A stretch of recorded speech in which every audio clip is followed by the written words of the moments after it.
Hi, I'm Toby Hodges from Yachting World, and I'm joined here today by Jeremy Wyatt, the director of World Cruising Club, who has helped organise over the last 2 decades every one of the arc crossings, I believe. A few grey hairs over the years as a result. Yeah. And Jeremy, together last year we did a survey, we always do, of all the skippers. There were 290 for the crossing last year, and we surveyed them specifically looking at sort of breakages we get, and that's what we wanted to discuss today.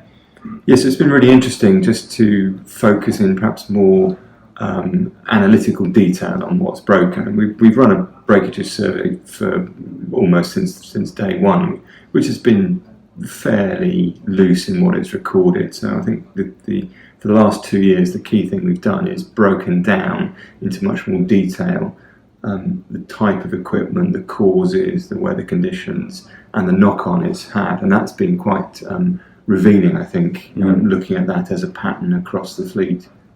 So yes, really one of the main things I saw was the resourcefulness of the skippers, and I think having that practicality and mindset to be able to work around a problem and to be able to get your yacht to the other side of the ocean that's definitely the key. I'm saying those are quite resourceful people. If you can think around a problem, if you can look at another way of rerouting something, can you use a different piece of equipment for another purpose, then you can get out of a problem that way.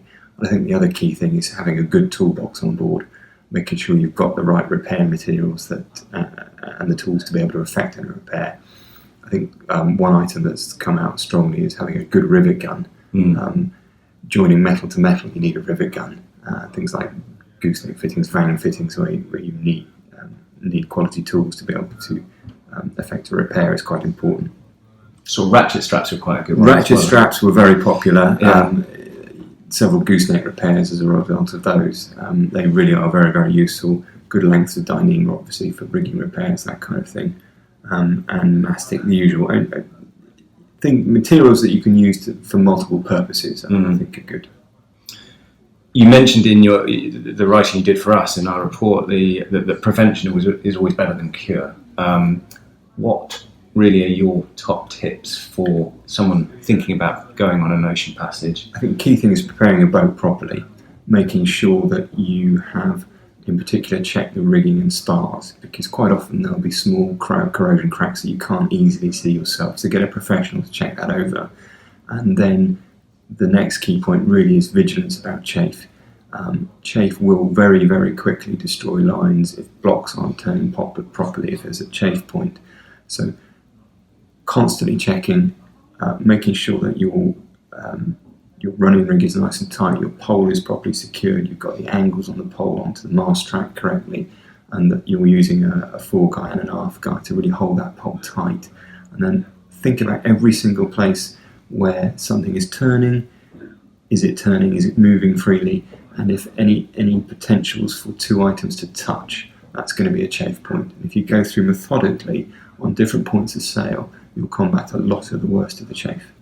Is there some areas as well of getting onboard help, rigging, rig checks, sail valeting? Definitely worth getting a professional rigger to check over your rigging before you go.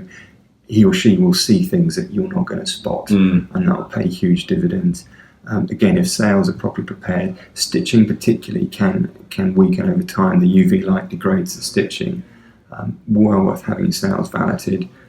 If you think your control lines are getting a bit old, change them before you go. It's a lot easier to set the boat up and do that kind of work before you go and cope with the breakage underway.